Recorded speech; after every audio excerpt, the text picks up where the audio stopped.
Bueno, buenas tardes a todos. Gracias nuevamente en nombre del Centro Cultural por estar aquí. Esta es la sesión donde vamos a hablar de judaísmo. Ustedes saben que venimos haciendo este ciclo. Esta es la cuarta entrega, en la cual lo que tratamos modestamente de aportar es simplemente un pantallazo de una religión, sobre todo orientado a aquellos que no son de esa religión. Yo sé que hoy aquí contamos con una hinchada local bastante importante, que se hace sentir como la de Boca. Había por ahí alguien de River. Pero lo que queremos básicamente en este ciclo es acercar a las religiones monoteístas que tienen una misma raíz, y acercarlas en el sentido de generar mayor conocimiento, diálogo, porque entendemos que es el principal elemento que hoy en día principalmente aleja a los seres humanos. La ignorancia, el desconocimiento es la madre de la discriminación, la madre de la xenofobia. Cuanto más uno está cerca del otro, más se entiende. No necesariamente uno tiene que compartir ni profesar la misma fe, pero sí se entiende mucho más cuáles son los principios, cuáles son las creencias, el por qué el otro parece diferente, pero al final de cuentas nos vamos a dar cuenta que en realidad no hay grandes diferencias entre todos nosotros, somos todos seres humanos y todos parte de este mundo y de este camino que venimos transitando a lo largo de miles y miles de años. En este caso, si bien creo que no hace falta que lo presente, tengo el profundo honor de presentar a Mario Roisman, al Ramiro Mario Roisman, que es, bueno, por un lado me agrada mucho presentar a un amigo, por otro lado es quizás una de las personas que más sabe de judaísmo en este ámbito en el que estamos, pero por encima de eso, porque quizás hay otra gente que sepa tanto como él, desde mi punto de vista el que mejor comunica, el que mejor llega a la gente explicando lo que sea. Y esto me parece que es un don muy importante. No es solamente el conocer, sino también el poder transmitir. Mario tiene un máster en Ciencia de la Educación de la Universidad Hebrea de Jerusalén.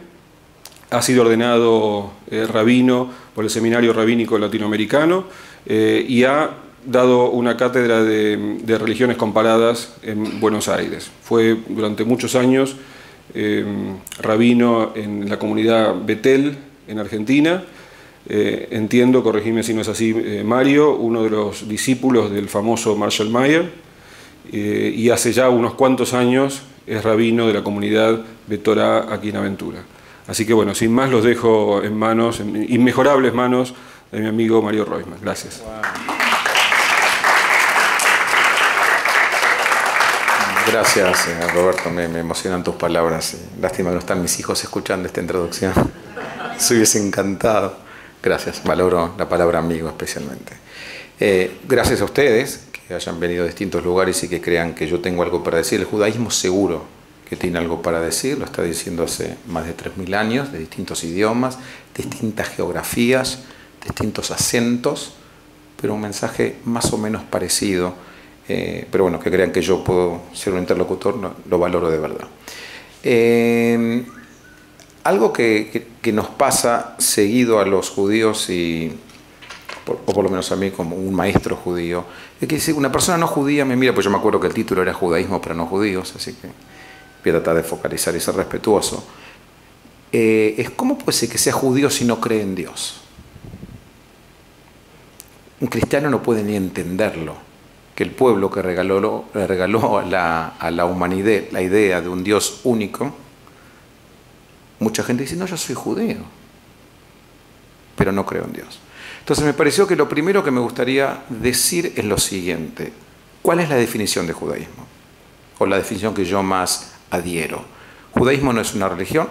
La palabra religión en toda la Biblia aparece una sola vez en el libro de Esther y la palabra es dat, que significa ley. O sea, todo el concepto que tenemos nosotros de religión desarrollada por milenios en distintas partes del mundo no es lo que el judaísmo empezó pregonando. Para el judaísmo, religión era dat y era ley, cumplir. Por eso, el primer mandamiento dice: yo soy tu Dios que te sacó de Egipto. No dice: yo soy tu Dios, cree en mí. Porque el judío nunca creyó que se puede imponer la fe o que se puede agarrar y decirle a alguien: vos tenés que creer. Pero sí se puede decir: yo soy tu Dios que te sacó de Egipto, y demandar y exigir que en la sociedad en que me muevo la gente tenga derecho a libertad. Yo no me canso de decir que cada religión tiene su master story, su historia central. En el cristianismo es el nacimiento, muerte y resurrección de Jesús. En el Islam es el vuelo del profeta de Medina a Meca. En el budismo es el enlightenment, la iluminación del Buda. Y en el judaísmo es la salida de Egipto. Y nosotros no leemos la salida de Egipto solamente la noche de Pascua. Todas las mañanas y todas las tardes recordamos en nuestras plegarias que salimos de Egipto y cantamos el cántico de cuando se abrieron las aguas y pudimos pasar. Eso nos marcó como civilización. Entonces, por eso digo, el primer mandamiento, lo que sería el business card del Dios de Israel, no es cree en mí, es yo soy tu Dios que te sacó de Egipto. Así se presenta Él y así entramos en un pacto con el Dios liberador. Sé libre, no esclavices, sé libre de pensar, de sentir, de decir, etc. Entonces, si el judaísmo no es una religión, ¿cuál sería la definición que vamos a proponer esta noche?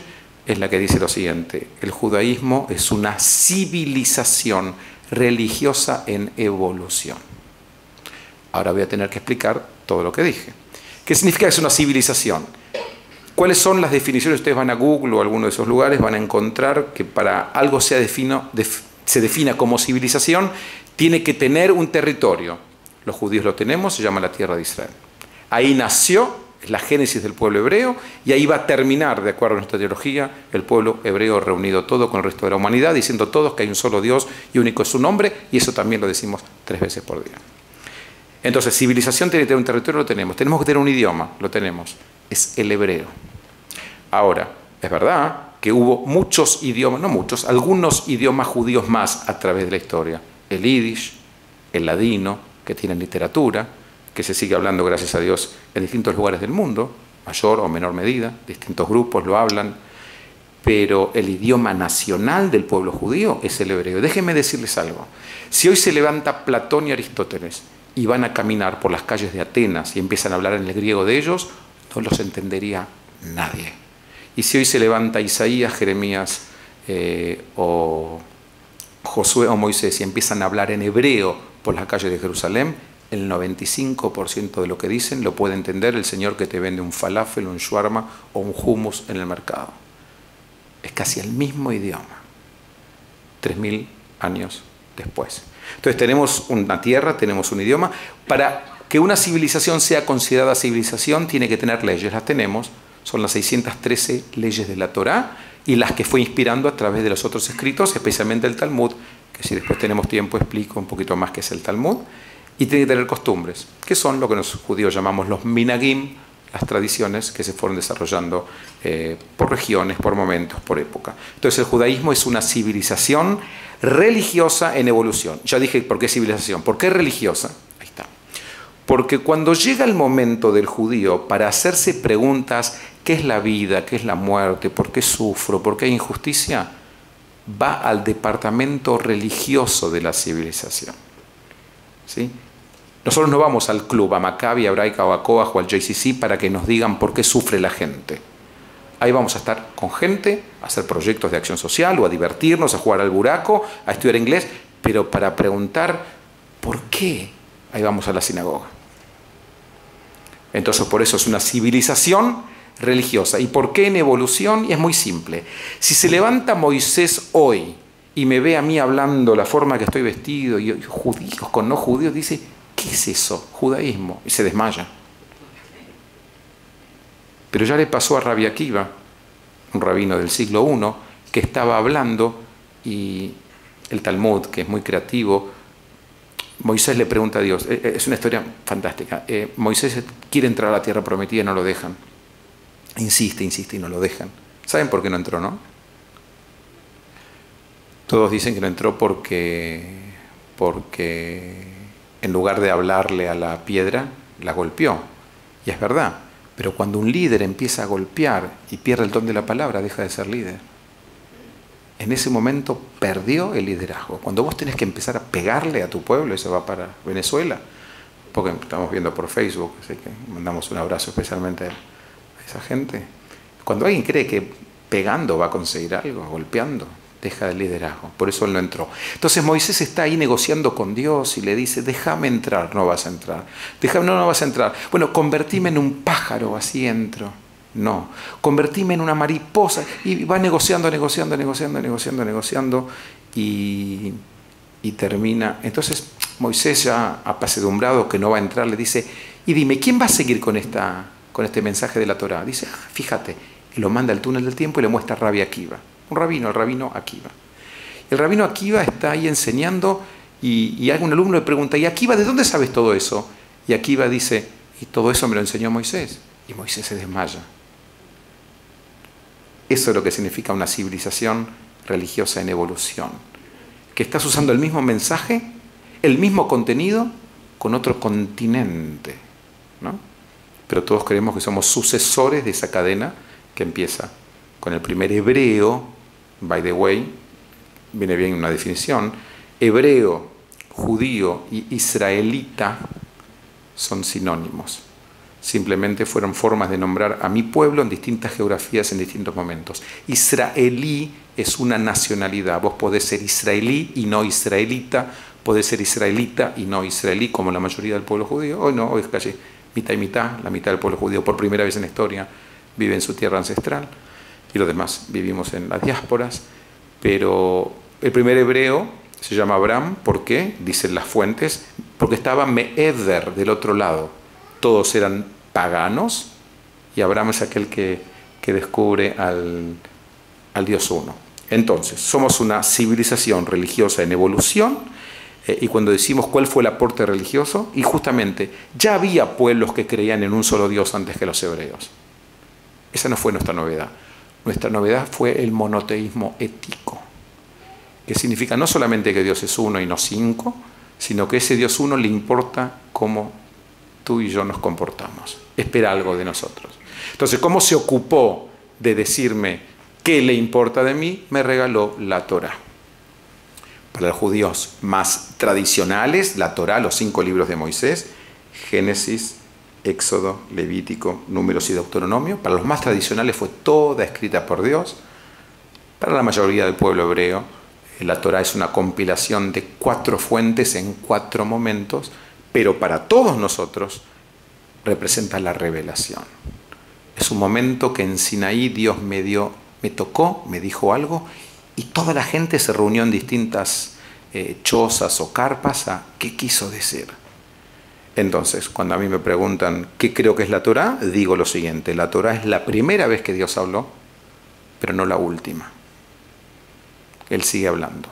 Y gracias a Dios, y creo que eso es un don judío, hay algunas situaciones en la Biblia que hoy, con nuestra ética y nuestra moral, no podemos aceptar cosas dichas ahí.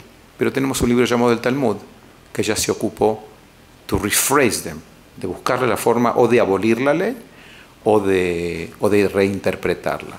Entonces, por eso, bienvenidos, por eso creo que si en algunas situaciones la Biblia invita a violencia, ustedes pueden juzgar conmigo que el pueblo judío no es un pueblo demasiado violento, porque se ocupó de cuando había situaciones que podían ser entendidas como discriminadoras, de tratar de aplacarlas. Entonces tenemos, el judaísmo es una civilización religiosa en evolución. En evolución significa que si uno se mira a los otros pueblos que había en la época bíblica, el jebuseo, el cananita, el hitita, etc., ninguno de esos tiene ni siquiera un testimonio vivo. Y el pueblo judío, el único pueblo de esa época, sigue vigente y sigue adhiriendo a ese mismo libro. Eso es lo que llamamos en evolución. Tuvo la habilidad de no congelarse en un tiempo, porque todo lo que se congela en un tiempo desaparece, sería una pieza de museo. Tiene la habilidad de recrearse en cada generación. Entonces, primer principio judío es el judío de un Dios creador. Dios crea al mundo, le importa, ¿sí? A ver, no es que los judíos no creemos en la teoría de la evolución. Son dos cosas totalmente diferentes. Lo que estamos diciendo es que hay un Dios que a este mundo le importa y es un Dios que da inicio a la historia. Cuando yo, con muchos de ustedes, estuvimos celebrando en septiembre, 20 de septiembre, el nuevo año judío, 5.778, no va a ser 5.778 años de la creación literal, va a ser un simbólico aniversario que empezamos a contar el tiempo. Hay un Dios que orienta, un Dios de la historia. Primer principio, Dios creador. Segundo, Dios de la revelación, que Él me dice lo que Él espera de mí y me da la Torá. El tercer principio judío es la redención. Redención en fácil significa mañana va a ser mejor que ayer. Es la esperanza. Es lo que algunos llaman la época mesiánica y otros llaman el Mesías. Algunos lo depositan en una figura, otros lo depositamos en un momento y en un tiempo. Los judíos no tenemos una catequesis. ¿Qué significa una catequesis? Yo les contaba que tengo amigos que no creen en Dios y son profundos judíos y nadie se atrevería a decirles que no son, porque en el judaísmo la fe no salva, sino que la conducta salva. Por ejemplo, yo me compré un libro la semana pasada que hasta el título es provocador. Lo escribe un rabino, ortodoxo. Putting God second, poniendo a Dios en segundo lugar. Yo no creo que muchas otras religiones se atreverían, un líder, a decir, poné a Dios en segundo lugar y dedícate a la gente. Porque si miramos lo que está pasando en el mundo en nombre de las religiones, es que todos se acuerdan mucho de Dios, pero se olvidan de la gente. Entonces, acá hay una fuente del siglo II que dice lo siguiente en el preámbulo. Él dice esto. Dijo Ravuna, un rabino del siglo II, a Rabbi Ejía, me desertaron y no cumplieron con mi instrucción. Y dijo Dios, if only they had deserted me, but kept my instruction. ¿Qué importa que me abandonen a mí? Pero que no abandonen mis instrucciones. Lo que estamos diciendo es que no era un sine qua non tener que creer en Él para ser parte de la Grey. Por ejemplo, recién me contaba Roberto, y me da mucha alegría saber que estamos saliendo en directo por Facebook. Y mucha gente, o algunas personas, seguramente decidieron, yo puedo estar en mi living, en mi comedor, y no tengo que hacerme el viaje. Sigue habiendo una diferencia, que es el concepto de comunidad. El pueblo judío santifica la idea de una comunidad. Cuando a una persona, nosotros tenemos en mi sinagoga un curso de conversión, aquellas personas que eligen el judaísmo como forma de vida y no nacieron. Y cuando vos les preguntás por qué, lo que más te dicen es ese concepto de comunidad que tienen. Y es verdad, si vos te pones a pensar, por ejemplo, nosotros para rezar tenemos que tener un mínimo de 10. ¿Se puede rezar individualmente? Sí, pero hay algunas plegarias que no vas a poder decir. No podés sacar la Torá, el Pentateuco, el lunes, jueves y sábado, si no hay por lo menos 10 personas. Y me parece que el número 10 vale la pena que sepan de dónde viene. Hay muchos judíos que no lo saben. Algunos creen que porque 10 es un número tipológico, 10 representa completud, otros creen que por los 10 mandamientos. El número 10 viene de lo siguiente. Cuenta la Torá que Dios mandó, Él le dijo a Moisés que mande 12 espías a explorar la tierra prometida. Van los 12, vuelven y 10 dicen, no podemos, parecemos insectos enfrente de ellos. Son gigantes y nosotros somos chiquitos. Y 2, Josué y Caleb, dice sí podemos. Dios responde y dice lo siguiente: ¿hasta cuándo voy a tener que tolerar a esta mala congregación? La primera vez que la Torá usa la palabra congregación en el contexto de un número es ahí. ¿Y cuál es la mala congregación? 12 menos 2. Los 10 que dijeron no podemos. Entonces cada vez que 10 judíos se juntan para decirle a Dios sí podemos. Es una forma de agarrar y reparar esa falta. Aparte, eso también es algo muy interesante, por lo menos así lo enseñamos nosotros. Hay 2 grandes errores que comete el pueblo hebreo en la Torá. Uno, agarrar y apenas Moisés se va arriba, pierden la paciencia y crean un becerro de oro. Dios se enoja pero lo disculpa. Pero después de que ellos dicen no acá, Dios le dice, esta generación no va a entrar a la tierra. Entonces se preguntan los rabinos, ¿por qué pudo soportar Dios que ellos digan, hagan un becerro de oro? Después de todo lo generoso que Dios fue con ellos en el desierto. Y les disculpa que ellos hayan hecho un becerro y no les perdona que hayan dicho no podemos. Y la respuesta es la siguiente, y así educamos a nuestros chicos. Dios puede tolerar que no creas en Él, pero no puede tolerar que no creas en ti mismo. Y cuando la generación no pudo creer en sí mismo, terminó. Tenía que morir todo en el desierto y esperar una nueva, con una mentalidad nueva. Por eso ninguno de ellos, ni siquiera Moisés, que les entregó la vida a la causa, pudo entrar. Por supuesto que hay una metáfora fantástica, aquellos que conocen la zona, hay un monte que se llama el Monte Nebó. Y si fuese poco que no iba a entrar, Dios lo hizo pararse en el Monte Nebó para que mire la tierra. Es una especie de Jordania de hoy. Mira la tierra y nosotros enseñamos que todos en la vida tenemos un Nebó, un momento que vamos a ver un proyecto que no va a ser el nuestro, que nos hubiese encantado que fuese, pero no va a ser. ¿Por qué les digo esto? Porque la Torá, esto que estoy enseñando ahora, tiene 4 formas distintas de ser enseñada, de acuerdo a nuestros maestros. Pshat en hebreo. Una, la forma literal. Y hubo una serpiente que habló, y Adán existió literalmente, y Eva era y fue de una costilla, como dice el texto. Literal. Otra que es la alegoría. Alegoría significa, en realidad, la serpiente no existe, es el mal en el mundo. La tercera, el midrash. ¿Qué quiso decir con que la serpiente estaba incitando al mal?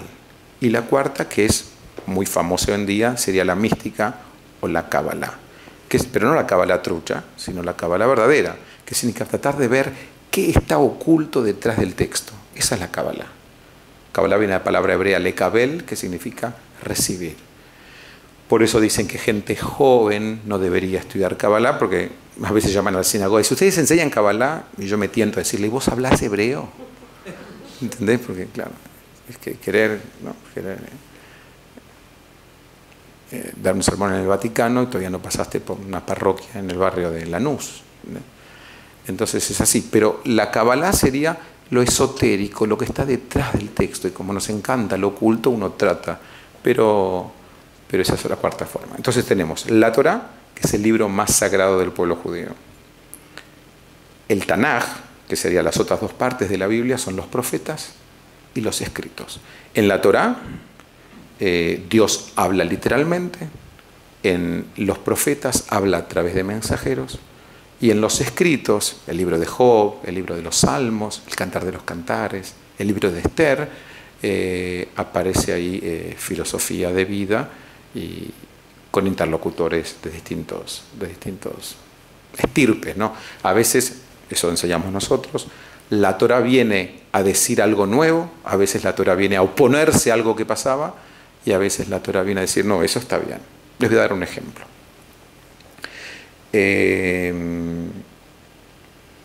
Ustedes saben que uno de los rituales judíos más populares es que nosotros comemos kosher. Comer kosher, esto da por una charla entera, pero lo más importante detrás de la filosofía del comer kosher es que tratamos de tomar un apetito que compartimos con los animales y tratar de elevarlo, ¿sí? Ellos comen, pero yo me lavo las manos antes de comer, yo agradezco al Creador del universo por mi comida, yo bendigo después de comer, yo no como sangre, mato, faeno al animal, de ahí viene faena, al animal, sí, es verdad, eso es un apellido judío sefaradí. De ahí yo mato al animal de una forma para que no sufra, y otro ritual es no mezclo carne con leche. ¿Okay? Big deal. ¿De dónde viene mezclar carne con leche? Hay una costumbre, porque el versículo en la Torá no dice no comas carne con leche, dice no cocinarás al cabrito en la leche de su madre. O sea, había un ritual cananeo que era bien cruel, que apenas nacía el ternerito, la vaca estaba con tetas grandes, llenas de leche, agarraban, la ordeñaban, llenaban vasijas, agarraban al ternerito, lo cocinaban ahí, la madre miraba, desesperada del sufrimiento, y viene la Torá y dice, no cocinarás al cabrito en la leche de su madre. Entonces es como decir no a un ritual cruel. Ahora, cada nene de 7 años de mi sinagoga que no come una milanesa parmellana sabe que es por... No es por... No sabe. O él lo hace por identidad. Pero la Torá vino a instalarse, a oponerse a situaciones, a avalar situaciones o a traer novedades. Una novedad, por ejemplo, el sábado como institución para igualar a la sociedad. Ni yo, ni mi esclavo, ni mi esposa, ni mi esposo, ni mi hijo, todos vamos a disfrutar de lo creado en 6 días y mirar todo lo que cree y no es descansar, sino que es reflexionar. Esa es una novedad judía. Una oposición o cosas que estaban bien, no somos los primeros que dijimos que no hay que lastimar al prójimo, pero convertir en ley, ama a tu prójimo como a ti mismo, o dejar los campos. Ustedes saben que un precepto judío es que, ustedes habrán visto gente con pegot, con rulitos, ¿sí? Ahora, la ley es que no te puedes cortar el pelo aquí, ni aquí, ni aquí, ni aquí, a raíz. Pero es mucho más que eso. Tampoco el campo puede abusarse de los 4 bordes. ¿Por qué? Porque hay que dejárselo al forastero, a la viuda y al huérfano. Ahí tenés otro precepto judío nuevo, que es una novedad de decir, no podés quedarte con todo, tenés que compartir. Entonces la Torá tiene la santidad máxima, los profetas son mensajeros, los escritos son sabiduría, pero después viene el Talmud. El Talmud es una creación judía del siglo 0 al 500, que son discusiones de rabinos, ¿sí? Acuérdense que los rabinos no eran todos profesores universitarios, eran gente que tenía un trabajo durante el día y durante la otra parte del día estudiaba. Y lo que trataba es tomar la ley y tratar de desguazarla. Entonces el judaísmo que ustedes conocen hoy, o el que conozco yo hoy, no es el judaísmo bíblico, es el judaísmo talmúdico. O sea, fue el Talmud el que salvó al pueblo judío, esas discusiones, esa dialéctica. Judío tiene, yo hasta me atrevería a decir, prohibido estudiar solo, porque necesita a alguien que esté enfrente y lo desafíe. Hay un cuento talmúdico que dice lo siguiente. Resulta que Rabbi Eliezer y Rabbi Yoshua eran una pareja de estudiantes y Rabbi Yoshua murió. Entonces le buscaron un reemplazante, porque el tipo se iba a morir de tristeza, no tenía con quién estudiar. Y le ponen a un tipo para estudiar y él dice algo y el otro dice, ¡qué genialidad! Dice otra cosa, le dice, ¡ay, esto es fantástico! Dice, you are useless to me, no me servís para nada. El otro me desafiaba y me decía que yo estaba mal, entonces yo no necesito que vos me digas que yo soy fantástico, necesito que me desafíes. De ahí viene toda esta sharpness, esta filosa idea de querer... Cuando ustedes ven en una yeshiva, que es una casa de estudio, o sea, la gente moviéndose, estudiando hasta con el cuerpo, lo que está es porque cree que está interpretando la voluntad de Dios y no se va a ir a dormir hasta que no haya entendido qué quería Él de mí. ¿Sí? Entonces fíjense qué interesante, empecé diciendo que hay judíos que no creen. Porque en el fondo, cuando uno piensa en la metáfora que nosotros usamos para describir a Dios, es que Dios es como un espejo. Dios no cambia, pero el que esté enfrente va a ver lo que Él quiera ver. Entonces, esto no es para hacer sentir que soy pluralista, que de verdad lo soy, pero nosotros creemos de verdad que Dios le habló a los judíos en hebreo, a los cristianos en cristiano y a los musulmanes en árabe. Y cada vez que un pueblo quiso... Fíjese la paradoja del monoteísmo. El monoteísmo te dice que toda persona nació a imagen y semejanza y que hay que cuidarla, ¿verdad? Pero lo que nos pasa en la modernidad es que cuanto más monoteísta extremo, más lastimas al otro, porque te convenciste que sos el dueño de la verdad. ¿Me siguen? Un islam al extremo termina lastimando. Un cristianismo al extremo termina lastimando. Judaísmo al extremo termina siendo el pueblo elegido. Solamente yo soy elegido. Solamente los cristianos se salvan y solamente los musulmanes vieron la luz. Doesn't make any sense. Imagino que Dios se pone triste cuando escucha que cómo lo encierran en 3 culturas cuando es el Dios de la humanidad toda. Una cosita más, o 2 cosas más que Yo dije que el judaísmo no tiene un catequismo. Nuestro catequismo es nuestro calendario. El calendario judío es lunar y no solar. Tiene 354 días. Y tiene sus festividades. Y de las festividades uno puede entender la ideología judía. Voy a hacer rápidamente un pantallazo de 1 minuto por festividad para que entiendan cuáles son los valores. Rosh Hashanah, principio de año. ¿Qué celebramos? Nada particular del pueblo hebreo. No nació Moisés, no nació Abraham. Conmemoramos que Dios creó el mundo, hay un Dios creador. Y la metáfora en Rosh Hashanah es la siguiente. Rosh Hashanah significa cabeza del año. Nosotros, ¿cómo nos saludamos? No decimos feliz año nuevo. Decimos que seas inscripto en el libro de la vida, Leshana Tová Tikatevu. ¿Qué significa que seas inscripto? La teoría más de la derecha va a decir Dios decide quién va a vivir y quién va a morir. Los más liberales lo entendemos de tal forma.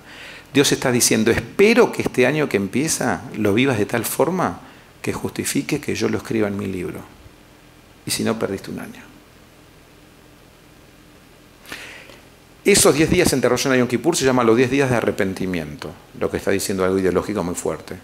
Dios está ahí esperando hasta el último instante de tu vida de que vuelvas al camino correcto. Nosotros no conocemos la palabra pecado, la conocemos, pero no es judía. La palabra judía es error. Uno de los lugares, y como lo decimos en hebreo, het. Het significa error, lo más parecido a pecado. ¿Qué es un het? Uno de los negocios preferidos de mis hijas se llama Target. ¿Escucharon hablar de Target? Target es un redondel, ¿sí? Con cositos, ¿no? Het en hebreo es cuando you miss the mark. No le diste al medio, dale de vuelta. Ah, ahí está. Eso es error en el idioma judío. Equivocar la marca. Entonces lo que te dice Dios, you can do better. I know you can do better. Entonces, para eso tenemos esos 10 días. Primero, esto es un tema... Usted sabe que hay páginas antijudíos y anticatolicismo, anti-islam en toda la web. Una muy deshonesta con el judaísmo va a decirte que no hagas negocios con los judíos porque ellos te pueden prometer lo que quieren, tienen el día del perdón, que Dios los libera de las promesas. Wrong. Las únicas promesas de las cuales estamos liberados en Yom Kippur es de las promesas rituales con Él. Dios, yo voy a cumplir Shabbat. Y la primera semana ya la pifiaste. Dios, solamente voy a comer kosher. Y la pifiaste. Entonces Él te puede perdonar, son rituales, en el fondo. Si yo te hice un problema a Roberto, le dice, el único que me puede disculpar es Él. ¿Cómo se arrepiente un hebreo? De la siguiente manera. 4 etapas. Primero, reconoce el error. Segundo, pide perdón a la persona. Tercero, lo repara. Y cuarto, escuchen bien, cuando está en la misma situación, que puede cometer el error, ya no lo hace. Es otro. Reconozco, me disculpo, reparo. Sin reparación no hay. ¿Y cómo se llama ese proceso en hebreo? Teshuvah, que significa volver. Entonces, de ahí ya sacan ustedes de ideología judía. Si uno puede arrepentirse, uno puede reconstruir, uno puede empezar de nuevo. Es más, no conocemos a nadie que tenga tanta impecabilidad que no necesite de esos 10 días. Pasaron esos días, 5 días después de Yom Kippur, en una fiesta llamada Sukkot. Vivimos en una cabaña por una semana que nos recuerda a los 40 años en el desierto, entre Egipto e Israel. Y el techo es un techo muy frágil que te recuerda la fragilidad de la vida. Nosotros que vivimos en Miami, yo no sé de qué casas vienen ustedes, estoy seguro que todos tienen aire acondicionado. Y estoy seguro que todos tienen agua caliente. Y estoy seguro que cuando vuelvan a abrir la heladera van a tener comida. Y estoy seguro que van a tener un televisor y van a tener 750 canales. Uno se puede llegar a creer que, merece todo eso, y dos, que es poderoso. Y si algunos de acá que los conozco llegan al edificio, el valet le deja la llave y le estaciona. Big shot. Entonces viene Dios y te dice, viví una semana para acordarte que todo eso es pasajero, que la vida es frágil, depende de un hilo. Y los que un día recibieron un diagnóstico de un médico que no esperaban, saben exactamente de qué estoy hablando.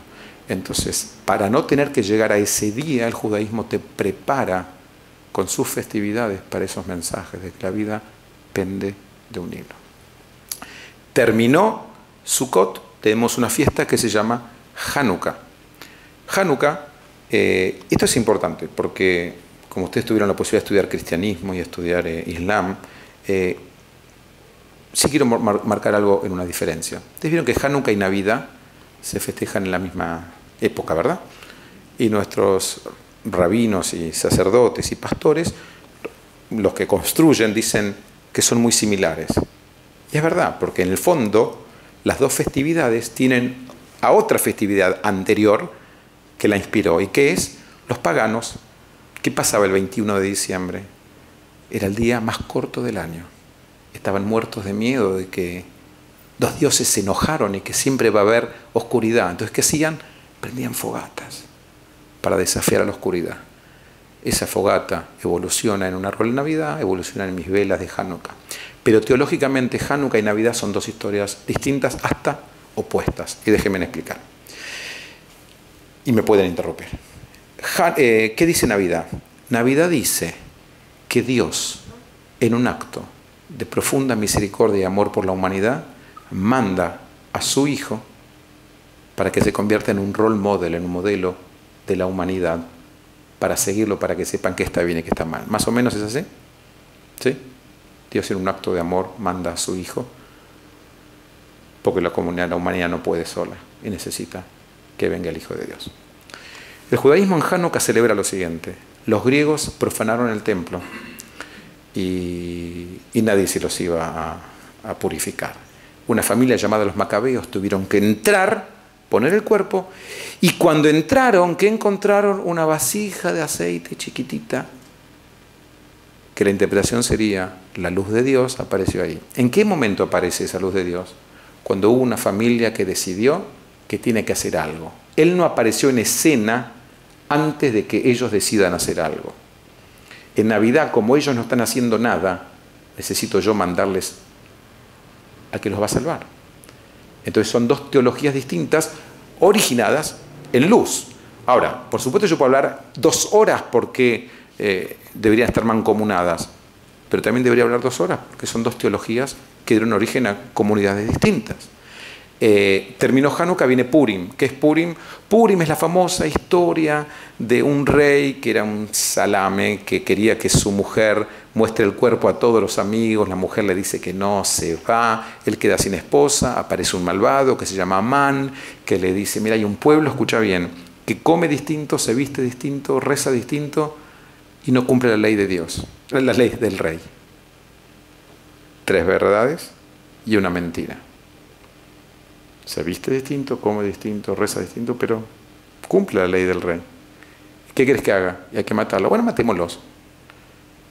Hay un judío llamado Mordejai, todo esto está en el libro de Esther, y le dice a Esther: tú eres bella, anda que va a haber un contest, va a haber un certamen, un concurso, vos vas a ganar porque sos linda, te vas a meter, lo vas a convencer. Lo interesante es, nosotros cuando lo enseñamos en nuestra sinagoga, disculpen el idioma, lo que está haciendo Esther es lobby. ¿Saben lo que es lobby?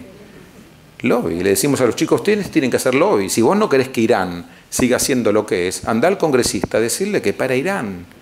Porque a veces el congresista no entiende mucho, que haya sido elegido no significa que es inteligente. Entonces el mensaje es que, bueno, otra vez más, escuchen, en el libro de Esther ni una vez aparece la palabra Dios. Fue todo hecho, el único libro de la Biblia que no tiene la palabra Dios adentro. Fue todo hecho de gente, por gente, para gente. Por supuesto que hay una forma misteriosa de encontrar ocultamente el nombre de Dios, porque creemos que Dios está detrás de todo. Pero hubo gente que tuvo que terminar poniendo el cuerpo para que el decreto de Amán no se haga y no mate a la comunidad judía de Persia. Termina, eso viene Pascuas, que ya lo nombramos al principio, celebramos que salimos de Egipto. Y es interesante, porque esto es una habilidad judía muy importante. En lugar de agarrar el libro de Éxodo, que puede ser tedioso y aburrido y leerlo toda la noche, inventamos un libro llamado la Agadá, la narración, donde leemos todas las noches historias, hacemos 4 preguntas, hay 4 hijos, hay 4 verbos, y escondemos un pedazo de matzá, de pan ánimo, porque creemos que la levadura es sinónimo de estar inflado, del ego, y en Pascuas queremos bajar ese ego. Y toda la noche los chicos están despiertos para para escuchar la historia. Porque al final el judío es un contador de historias. Eso es lo que somos nosotros. Venimos contando historias hace un montón de tiempo. Y hay mucha gente que las quiere escuchar. Y hay mucha gente judía que no la quiere escuchar. Pero esto no es nuevo, ya por generaciones siempre hubo judíos que se fueron corriendo y otros judíos que decidieron. Después de Pascuas, 49 días después, viene Shavuot, celebramos que recibimos la Torá. Somos el único pueblo que danza con su libro en Simchat Torah. Sacamos todos los rollos de la Torá de adentro del arca sagrada y bailamos. No vas a ver nunca un musulmán bailando con el Corán, ni un cristiano bailando con el Nuevo Testamento.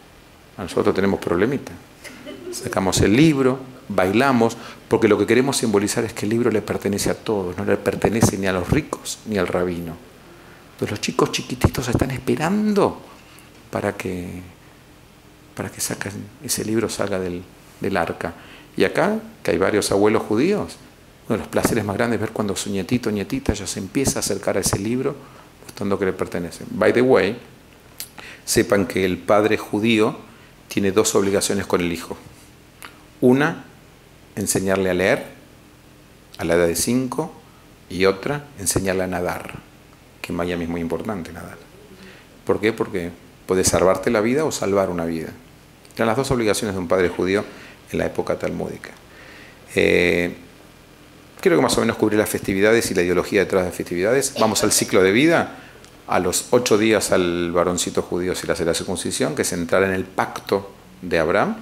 A los 13 años entra y se convierte en una especie de responsable por sus acciones, es el bar mitzvah. A los 12 la niña es el bat. A los 18, dice el Talmud, acuérdense que vivían 30 años, se casaban, era la edad sugerida. Y bueno, después viene la reproducción.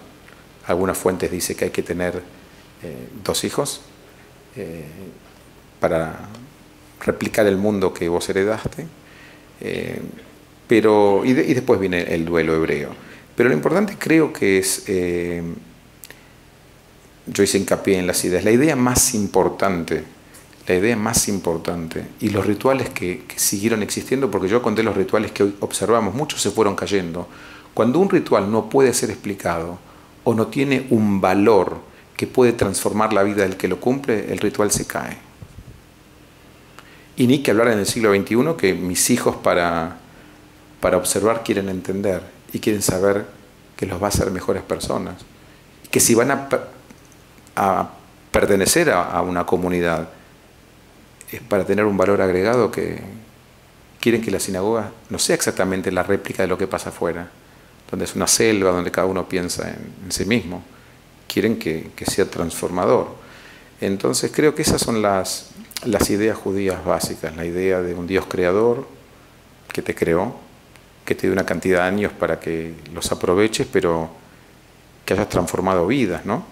La revelación que dice lo que espera de ti, y que uno pueda creer que mañana, ¿no?, cuando todos nos quieren hacer creer que todos son malas noticias, que tanta gente buena haciendo tantas cosas buenas por otros, y eso es lo que llamamos la época mesiánica, que puede ser vivida cada día un poquitito.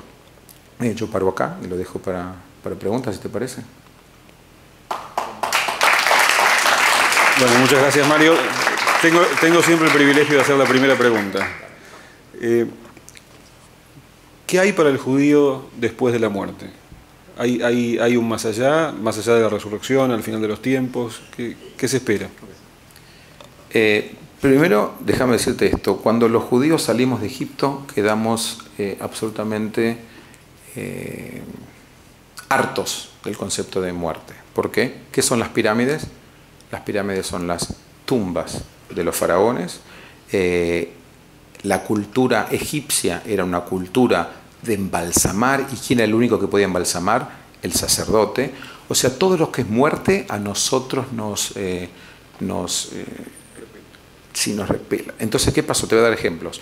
La única persona que no puede ir al cementerio, ¿quién es? El judaísmo, los Kohanim, los sacerdotes. Hay una escena muy fuerte en la Torá donde Jacob está muriendo y llama a los hijos, a los 12 hijos. Le dices, vengan que les voy a decir lo que va a pasar en el más allá, en el porvenir. ¿Y qué pasó? Se quedó callado. No dijo nada. La Torá, cuando da silencio, los da por algo. Y el silencio es para decir, es puro misterio. Ahora, ¿existe un libro que habla de la resurrección de los muertos? Por supuesto, está la profecía de Ezequiel, que justamente ahora, a esta hora, el pueblo judío está celebrando otro aniversario del Estado de Israel, y mañana en mi sinagoga vamos a leer el texto de Ezequiel, que dice que los huesos, ¿sí?, los huesos se llenaron de carne y volvieron a la vida. Algunos dicen que te va a pasar a ti y a mí cuando nos muramos, y otros decimos que es el pueblo judío, que ayer estaba en hornos, hace 70 años, y hoy celebran una Jerusalén fuerte y reunificada. O sea, depende en qué concepto vaya a estar. Pero sí, nosotros creemos que hay alma. Yo creo que mi abuela está en un lugar distinto que Hitler. Creo que el Dalai Lama, cuando le toque, va a estar en un lugar distinto a Chávez. O sea, ahora, si yo sigo hablando, voy contra contra mi fe, que me dijo es misterio y es silencio. No sabemos qué pasa, pero sabemos que el alma es sagrada y vuelve al origen.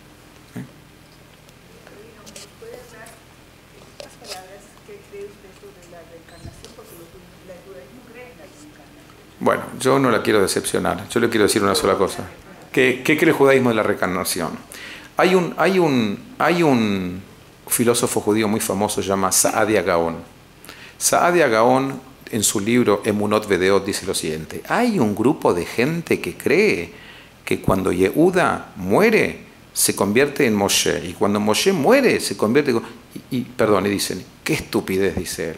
¿Por qué? Porque los racionalistas no estaban de acuerdo. Pero había un grupo minoritario que creía que va a haber reencarnación. Ahora, el judaísmo, cuando se opone a la reencarnación, lo que quiere decir es lo siguiente, que en muchas sociedades que han creído en la reencarnación, la gente ha sido mucho más pasiva que los que creen que tienen one shot y a lo mejor dos. Porque en el fondo, si vas a sociedades donde, bueno, a mí me tocó ser hombre esta vez, pero qué suerte. Otra te puede tocar ser un fly, ¿no?, una mosca, o en otra. Entonces el judaísmo te desafió a que tenías una vida y a lo mejor el mundo por venir, pero nunca, no tenés cientos de miles de millones de judíos hablando de la reencarnación, porque es parte del misterio, pero no fue una teoría que prendió en el pueblo judío, salvo en minorías muy chiquitas.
Gracias por la pregunta. El primer testimonio de antisemitismo aparece en el libro de Esther y dice claramente, ellos que son distintos.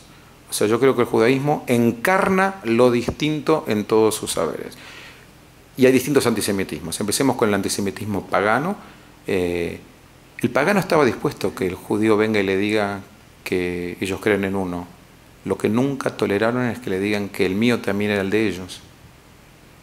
¿Me sigue? Si un pagano creía en 3 dioses y venía el hebreo con la novedad de que Dios creen en uno, dice, ok, yo creo en 3, tú crees en uno. Pero el judaísmo tenía la prepotencia de venir y decir que ese uno es el de todos. Porque creíamos que diciendo que uno es de todos, el origen de todos iba a ser el mismo y no iba a haber discriminación. Pues cuando uno empieza a creer que hay varios, entonces el mío es más grande que el tuyo es más inteligente que el mío puede más que el tuyo. Por ejemplo, la historia de Noé. La historia de Noé ya aparece en Gilgamesh. ¿Pero qué dice? que dos dioses se peleaban por ver quién iba a quedarse con el mundo, chocan y llueve 40 días, diluvio. El judaísmo dice, no, estaba tan corrupto el mundo que Dios se cansó y decidió terminarlo. Pero fíjense, en lugar de liquidar a todos se queda con uno, que ¿quién es? Noé. ¿Por qué? Porque se quiere reconciliar con la raza humana. Que es cuando enseñó Noé, enseñamos el concepto de reconciliación. Entonces, en el antisemitismo pagano te odian porque venís la idea que uno, único, todopoderoso, y también el de ellos, aunque ellos no lo sepan. En el antisemitismo cristiano tiene que ver con la no aceptación de la divinidad de Jesús. En la época, el antisemitismo musulmán empieza cuando viene Mahoma a predicar a la comunidad judía de Medina y Meca, y los judíos le dicen, mira, lo que traes, y es verdad para nosotros, ya lo dijimos antes, y lo que traes como novedad no es para nosotros. Jihad. El antisemitismo comunista, porque o sea, en cada época de la historia hay otro antisemitismo que aparece.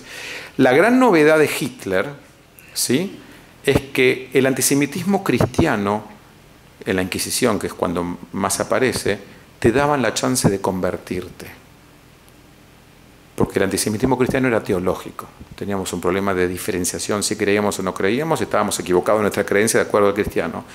El antisemitismo de Hitler es biológico. Mi abuela era un insecto que tenía que desaparecer. Entonces yo no tenía alternativa, no había solución. Por eso es la solución final. Porque el final era, yo tenía que terminar. Que, by the way, yo soy nieto de uno de los 6 millones. A mí no me lo contaron, yo no tengo familia en la mesa pascual, estamos nosotros. Entonces, yo creo que el judaísmo es una especie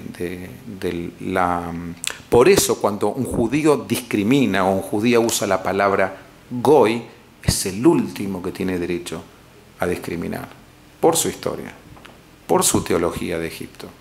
¿Entendés? Es una ofensa, es una escupida en las ideas divinas. ¿Hay judíos discriminadores? Por supuesto que hay judíos discriminadores.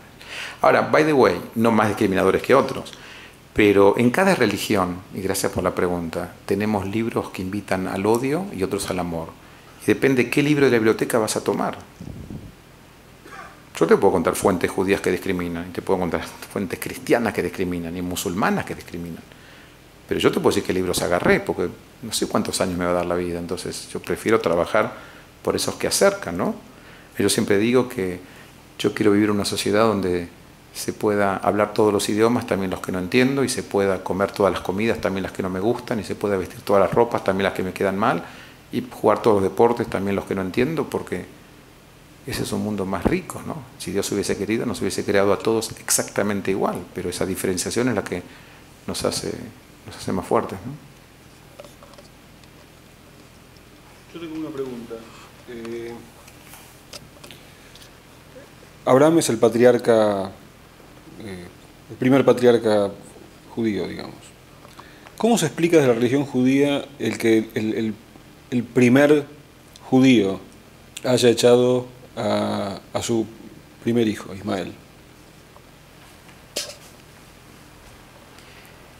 Te voy a contar una historia. Ustedes saben de lo que está hablando Roberto, ¿no? El primer hebreo, Dios le dice, peor todavía, porque no es solamente que él lo hace. Dios le dice, tenés que salir porque tu simiente va a venir del lado de Isaac. Vos sabés que lo echa, Agar, que es la concubina, llora desesperada, y no sé si te acuerdas del texto bíblico, pero cuenta que estaba muerta de sed, y Dios le dice, abre los ojos, y encuentra agua. O sea, el agua estaba, ella simplemente estaba tan metida en su dolor que no podía. Pero ¿a dónde quiero ir?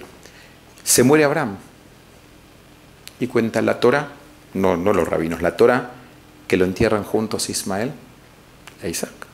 Tipos no se vieron nunca. Los rabinos del Midrash inventan el siguiente diálogo. Che, flor de papito te mandaste, ¿eh? Dice, ¿cómo? Dice, claro. A mí me echó. Dice, ¿a vos te echó? A mí casi me mata, le dice el otro. ¿Entendés? Entonces, cuando queremos hablar, ¿me entienden la historia?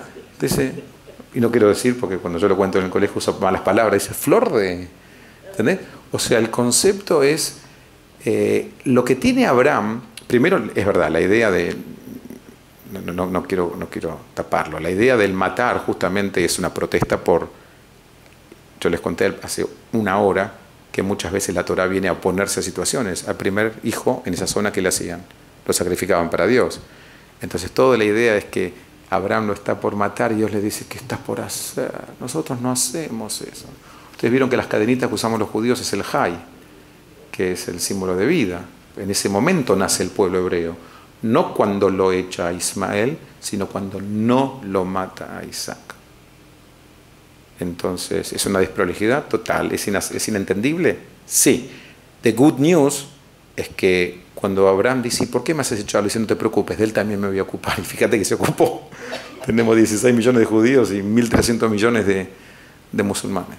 Así que, pero sí, yo entiendo lo que decís.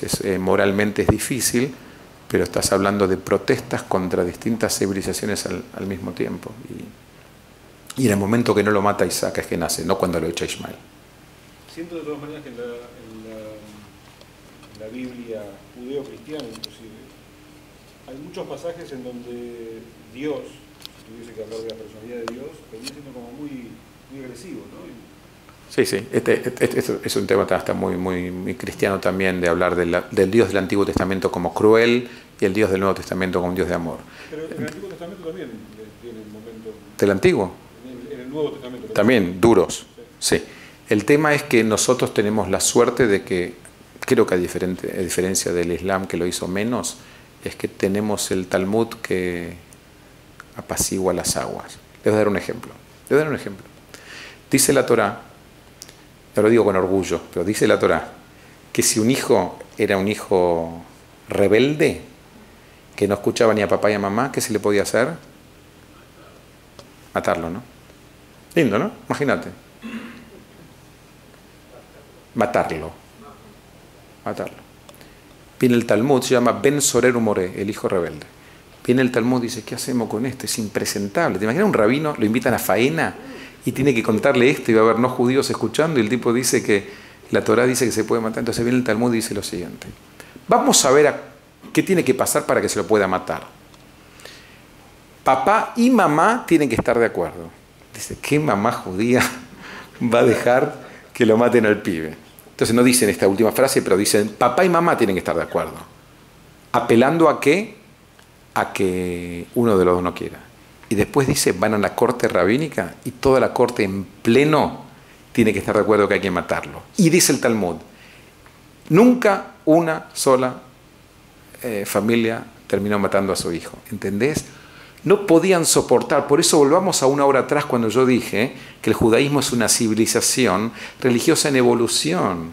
Que lo que era soportable moralmente en un momento no era soportable después. Te voy a dar un ejemplo. La Torá dice que el homosexual es una abominación. Pero no tenían toda la información que tenemos nosotros hoy.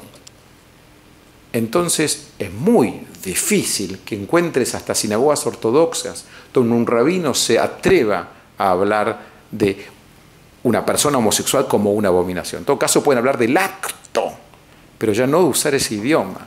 Y aparte, los rabinos más liberales han decidido, cuando vos te fijas el marco en el cual está usado el idioma, es un marco en el cual se habla de la homosexualidad para adorar a Dios, es ritual, enfrente de todos.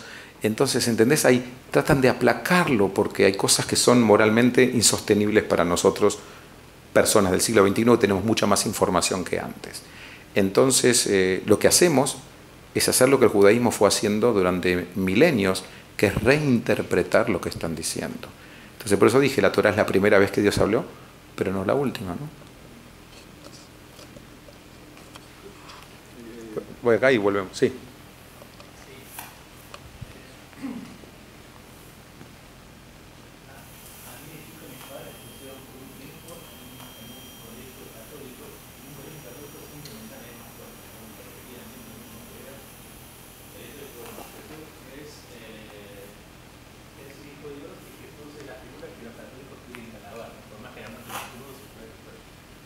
Y esa cuestión que a mí me enseñaron de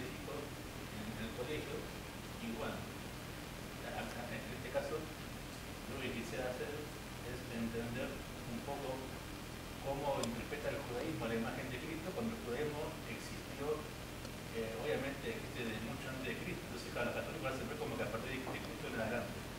Y el colegio cada de chico a mí nunca más me pasaba atrás. Y todo lo que yo consideraba, lo estudié grande conocer, porque yo tenía que estudiar. Entonces, me quisiera un poco como el judaísmo interpreta eso que a mí me han querido inculcar durante años de niño y tener otra visión, digamos, más clara. ¿Cómo es tu nombre? Luis, gracias por la pregunta. Lo que tú estás diciendo es qué rol podría ocupar Jesús en mi civilización cuando la tuya era el principio de todo y ahí en adelante, y en la mía... Entonces exactamente lo que tú dices. El judaísmo puede ser vivido del principio hasta el final sin siquiera nombrar a Jesús. Pero yo no voy a ser cínico. Hay tantas cosas fantásticas dichas y enseñadas en el Nuevo Testamento que hay un solo motivo por el cual va a ser difícil que me escuchen a mí y a mis colegas predicar Nuevo Testamento en la sinagoga, porque lo trataríamos a Jesús como una persona humana. No me dejaban cuestionar esa ley. Yo les preguntaba por qué esto así, pensaban, no, porque es así y así, así es el dogma y así tienes que entenderlo. Sí. Nunca me explicaron, me daban los propuestos que es así realmente o hay otra forma de las cosas. Entonces me decían, no, es así. Es así. Entender así y Sí. ya está. Yo entiendo. No con esos temas de fe, pero con temas de conducta también en la tradición judía. Hay generaciones que no han dejado que cuestiones. ¿Entendés? Por ejemplo, yo siempre digo que si a los 5 años el nene no cree que las aguas... ¿Tienen 5 minutos más? Si las aguas no se abrieron, si a los 5 años no lo cree, yo tengo un problema. Ahora, si a los 15 sigue creyendo que las aguas se abrieron, también tengo un problema. Porque muchas de esas cosas son metáforas fantásticas para entender, ¿no? Y yo creo que la Biblia, entendida literalmente, es pobre, pero entendida como metáfora es una maravilla. Por ejemplo, si te acordás la historia, Dios le dice al pueblo de Israel, avanza, avanza, y no avanza porque tienen miedo. ¿Y en qué momento las aguas se abren? Cuando un tipo que llamaban Nachshon se tira, el agua le llega hasta acá y ahí se abren. Como diciendo, la salvación va a estar en tus manos, yo te puedo hacer de hinchada, dale, dale, pero está en tus manos. Entonces, ¿qué es más rico? ¿Creer que las aguas se abrieron y que Dios es todopoderoso? ¿O que Dios le está diciendo al hombre, dale, dale, si tú puedes? ¿Entendés? Entonces nosotros no creemos en la literalidad del texto. Cuando uno no puede convencerte, calla. ¿Sí? Cuando uno perdió ya la posibilidad de convencerte, entonces, o habla más fuerte, ¿no? Pasa en matrimonios también. Cuando uno empieza a gritar y ella se siente chiquitita, y también no me grites. Porque ya perdió la posibilidad de decir algo racional o de hablar. Entonces las religiones hacen lo mismo. Cuando ya perdieron la posibilidad de explicar, dicen está escrito o te dicen no. En lugar de decir, te voy a dar un ejemplo. En el Talmud, siglo 0 al 500, muchas veces la pareja de rabinos están discutiendo y no llegan a ninguna conclusión. Y pasó un día, pasó 2 días. ¿Y sabes lo que dicen? ¿Alguien habla hebreo acá? La palabra teiko. Teiko en hebreo significa empate. Empate. Cuando un partido salió 0-0 en la cancha en Israel, dicen teiko. ¿Sabes lo que es teiko? Son 4 palabras en hebreo. Tishbi. ¿Quién es Tishbi? ¿Quién nació en Tishbi? Elías el profeta. Y Taretz Kushiot Vesheilo. Cuando llegue el Mesías, nos vamos a enterar de la verdad. Por ahora tenemos razón los dos. Eso es maravilloso. Eso que ustedes se risen, a mí me da escalofrío. Es lo que permitió el pluralismo dentro de la comunidad judía. Vos te conoces ese que... Este es un chiste, no es Talmud. Él era rabino y tenía casos y el nene quería aprender, entonces está escuchando y viene, tienen una disputa. Entonces él dice algo y el rabino le dice, tenés razón. Y el otro dice lo contrario, el rabino le dice, tenés razón. Y el nene está asombrado que el papá sea. Entonces cuando se van ellos dice, escucha una cosa, Abraham dijo A y le dijiste tenés razón. Y el otro dijo B y le dijiste tenés razón, pero eso es inaceptable. Y el rabino le mira y dice, y vos también tenés razón. ¿Entendés? Claro, no hacía falta tener una sola respuesta a las cosas. Por eso el Talmud dice, Shivim panim la Torah. Hay 70 caras para la Torah, 70 para entenderla. Como una reacción a Egipto, como una reacción al monoteísmo ético, como una reacción a la persecución, como una reacción a amar al otro. Yo escribí, es verdad que estudié en la Universidad Hebrea, y una vez uno de los papers que me autoimpuse, porque me daban para elegir, era ama a tu prójimo como a ti mismo. ¿Qué significa como a ti mismo? ¿Al que es igual a vos? o al que es prójimo, porque fue creado a imagen y semejanza de Dios. Porque para mí querer a un judío es como, somos todos del mismo barrio. Pero el tema es cómo quererlo a Roberto Macho, que no es judío. Entonces traté de ver, y me dio placer saber que la mayoría de los intérpretes judíos decían que ama a tu prójimo a ti mismo es amar a cualquier persona. Y otros decían, no, es aquel que es prójimo, cree como vos. ¿Entendés?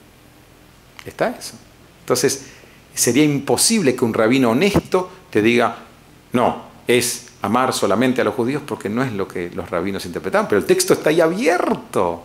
Ama a tu prójimo. ¿Quién es el prójimo ahí en el desierto? El que estaba al lado tuyo. O sea, los cananeos no los veías, te perseguían, ¿no?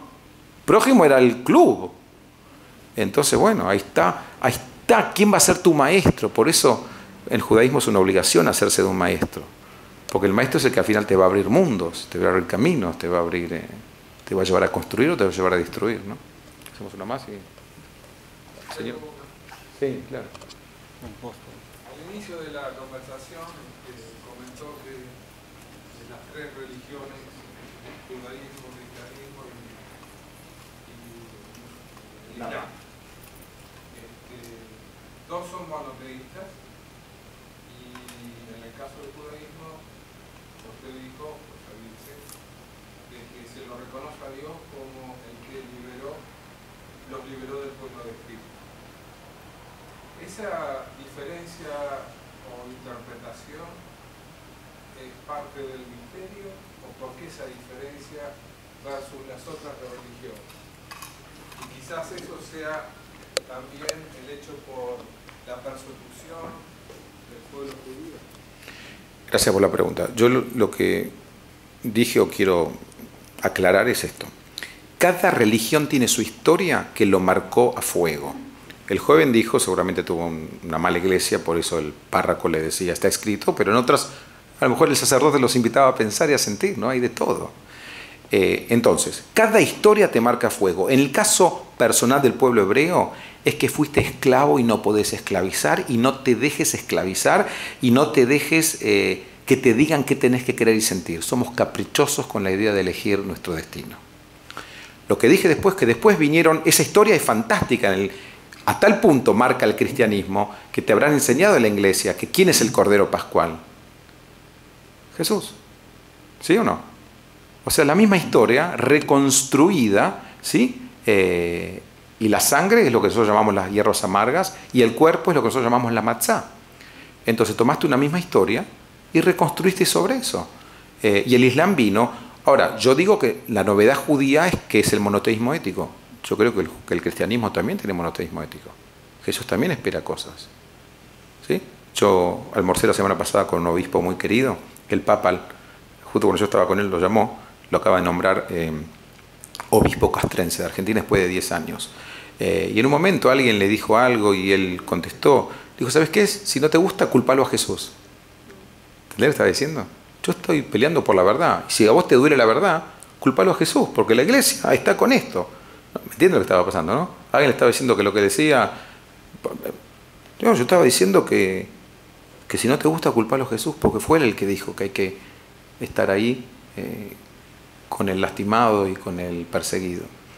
El judaísmo fue el que descubrió y trajo esa idea del monoteísmo ético. Y después las otras dos culturas construyeron, pero armaron sus propias historias que los marcan para siempre. Que es la historia de la cruz, que es la historia de la resurrección, de la historia de la salvación, que son todas palabras muy judías, pero que las usamos en fuego lento. No sé los que están acá cuántas veces me escucharon a mí hablar de la resurrección en la sinagoga. Creo que nunca. Pero es una idea judía, simplemente no construimos sobre eso. Muy difícil que en un sepelio judío escuches a un rabino diciendo, cuando llegue la resurrección, nosotros lloramos por lo que no va a ser y por lo que hubo. Quisiéramos, sí, pero no, para nosotros es misterio y es secreto y depende de él, no sabemos. Sí. Una idea. ¿Cuándo es el momento del Mesías? No sé, estaba asociado, usted decía eso de llegar al monte y mirar algo que no va a pasar. ¿La venida del Mesías algo que va a pasar o es algo, una idea Te voy a contar un hueso. ¿Cuál es el lugar más austral del mundo? ¿Ushuaia es? Ushuaia. Entonces una vez en Ushuaia había un cartelito que decía buscamos un judío para un trabajo. Entonces va el judío y le dicen, ¿qué tenés que hacer? Dice, vos no tenés que avisar. ¿Cuánto pagan por hora? Dice $1.50. $1.50, sí. ¿Y cuál es el trabajo? Dice, nos tenés que avisar cuando venga el Mesías. Dice, ¿pero eso es lo que pagan? Dice, sí, el pago es bajo, pero tenés trabajo para siempre. Sí, nosotros creemos que va a venir el Mesías, creemos. Trabajamos por el Mesías, sí, pero no abusamos, ni depositamos, ni posponemos. Y te voy a dar un ejemplo y con esto termino. Talmud, 0 al 500. Hay un señor plantando un árbol y viene corriendo un rabino y le dice, un rabino plantando un árbol, viene un señor y le dice, corre, deja, que ahí viene el Mesías, hay que ir a saludarlo. Y agarra, el rabino contesta, dice, el Mesías puede esperar, el árbol lo tengo que plantar hoy. ¿Entendés? El Mesías puede esperar, el árbol lo tengo que plantar. Y sigue el cuento, ¿y vos por qué plantás? ¿Cuánto va a tardar en crecer? 70 años. Dice, pero si no lo vas a ver, dice, es verdad. Pero cuando yo vine, encontré árboles plantados y yo tengo que plantar para otros. Si él hubiese creído que el Mesías llega pasado mañana, ¿para qué va a plantar?